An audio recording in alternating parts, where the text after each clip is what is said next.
The National Working Committee of the All Progressives Congress has nominated former Governor of Akwa Ibom State, Godswill Akpabio, for Senate President, Honorable Tajudeen Abass from Kaduna State for Speaker of the House of Representatives, amongst others. The nominations, which followed a consensus deal after weeks of speculation that the ruling party had zoned the 10th National Assembly's Senate presidency to South-South and Speaker of the House of Representatives to Northwest. While the nomination covered other principal positions in the National Assembly, some members have rejected the nomination and are calling for a review. Well, joining us in the studio is Managing Director Avalon Daly. Good morning. Managing Editor, I beg your pardon, Avalon Daly, and Public Affairs Analyst. Thank you for your time on the program. Good morning, Ayodele Adio. Thank you for having me. Welcome. Right. Let's quickly look at this matter. There's been divergent reactions with regards to the APC National Working Committee coming up with these names. There are those who have expressed dissatisfaction, like we pointed out. But for you, does this show some level of fairness and justice, especially with representation of zones? Well, I think that some sense of fairness and equity has been achieved by the zoning because the Senate presidency has gone to the South-South, the deputy to the Northwest, the speakership, I think, to the South, to the Northwest, and then deputy to the Southeast. So you would argue that there's been some level of fairness in the way these seats have been zoned to a very large extent. I mean, the only argument would be that a North Central seat has been left out. Because if you look at the dynamics, APC won more states in the North Central than it did in the Northwest. And so there's the argument that they could have been zoned, they could have zoned the speakership of the National, of the House of Representatives to the North Central. Aside that, I think it's quite a fair balancing act by the zoning that we've seen. All right, we hear that our guest in our Abuja studio, Baba Yusuf, a strategist and policy analyst, is joining us now. Good morning, and thank you for joining us. Thank you for having me, Veronica and Mike. Right, thank you for joining. Let me throw the same question I asked my guest in the studio. But does this zoning formula represent some level of fairness, equity, or justice, whichever way you might want to describe it, because there are those who are still crying foul with regards to how this was zoned?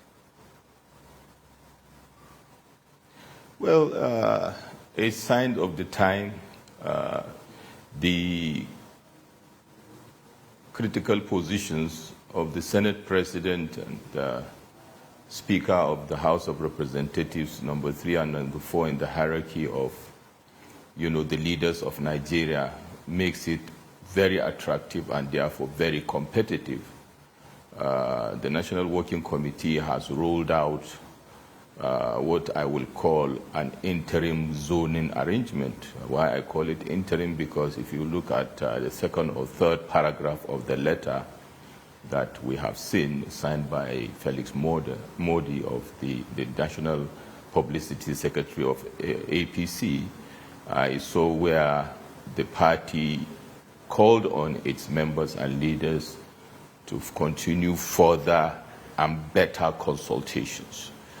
And then the last paragraph where they urge the leaders and members, and of course Nigerians, to continue to work for the peace and progress of Nigeria. So to that extent, yes, the zoning is out. There is a semblance of some kind of balance, albeit the North Central is glaringly out of the, equation, and we're very interested to hear why. I reckon the party hierarchy structure and, of course, the president-elect have fought it through.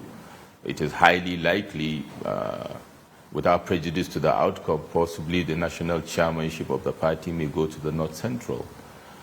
Be that as it may, the die is cast for the APC. We'll wait and see what, unravels moving forward. All right, Adele, let me bring this to you. This seeming dissatisfaction from some members of the party. Some people have said that it could be a repeat of what happened in 2015 when Bukola Saraki and Yakubu Dogara emerged against the wish of the party at the time. Because they feel that, especially from the North Central, and seeing that the opposition is organizing themselves. If you check the numbers, the opposition put together, the PDP, NNPP, YPP, and ADC, and the other political parties put together have about 183 members, while the ruling APC has 177 members. So if you put it side by side, the opposition already has a simple majority in that context. So if we have disgruntled members from within the ruling party, anything can happen to upturn whatever the wish of the political party is. What are you seeing?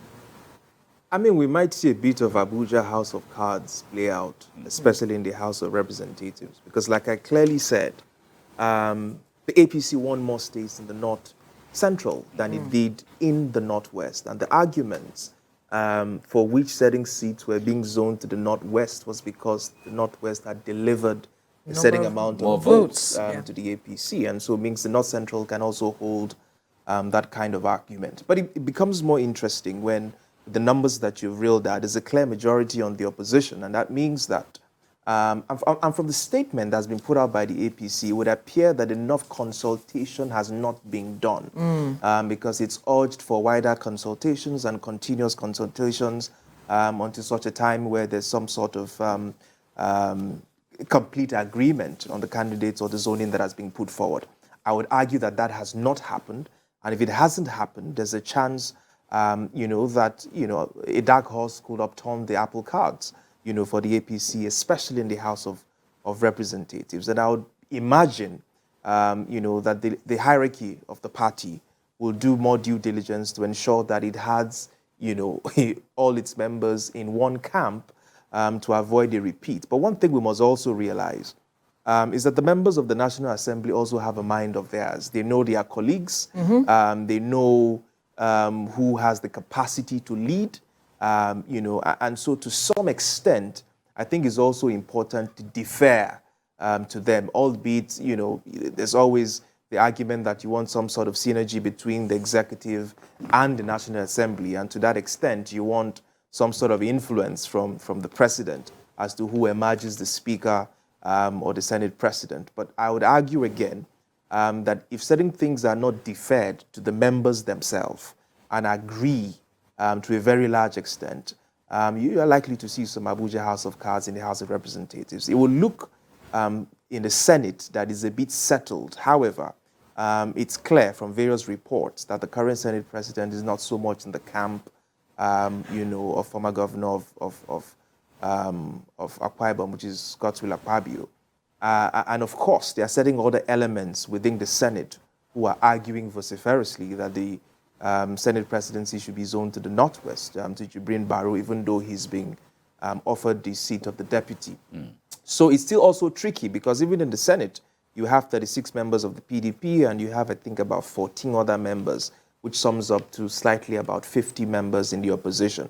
That means if there is a break in the ranks in the APC and one does a deal across the table, there's likely also to be an upset, there. So there has to be fine balance in here, how these issues are addressed to ensure that the party gets what it wants. And the only way it can get what it wants is to ensure that it appease a majority of its members, and not just members who have been elected, but also governors across the state, because, governors also have a lot of influence in many of this politicking as it goes. So if it doesn't do its house cleaning well, and has its ducks in a row, even though you and I has never seen ducks in a row before, there's a likelihood that there's going to be a repeat, some Abuja House of Cards. All right.